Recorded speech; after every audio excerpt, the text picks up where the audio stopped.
तो माई मोरी लावेली दारा बरावा होगी नी मेनू तारा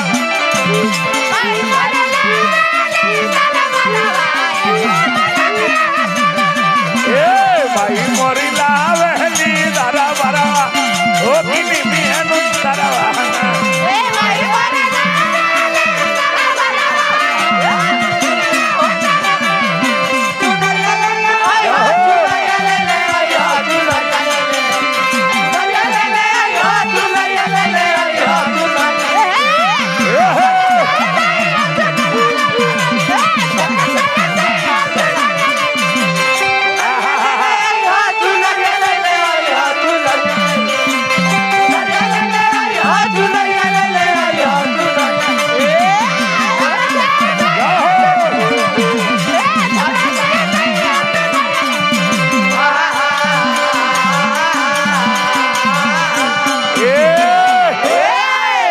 धनी हरे माई धनी हो भले केहू होखी चाहे राम जी होखी चाहे कृष्ण जी होखी चाहे बाबा गौरीनाथ जी होखी सब कोई वही माई के संतान है।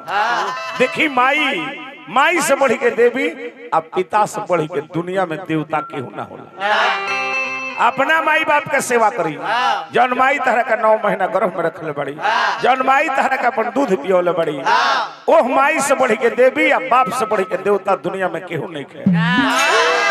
भाला गोल अढ़ाउल के हरावनु शोभे माथा पर गजरा ओ किनी मिहेनु तरवाना अढ़ाउल के हरावनु शोभे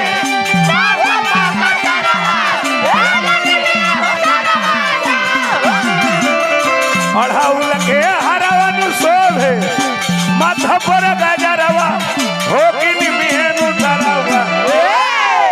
1000 रुपया का पुरस्कार परमादरणीय हमने के गार्जियन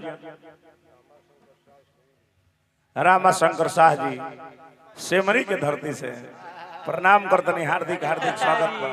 सेमरी में भी तो कार्यक्रम 30 तारीख के बानू वो जो 2 जगह कार्यक्रम होला। अच्छा जी जी एक जगह सब आई रहा फोन लेकिन 30 तारीख हम दूसरा जगह ले बने प्रोग्राम। चलिए बाबा गौरीनाथ जी के कृपा एकदम बना रहा है। हार्दिक हार्दिक स्वागत बा अभिनंदन बा वंदन बा।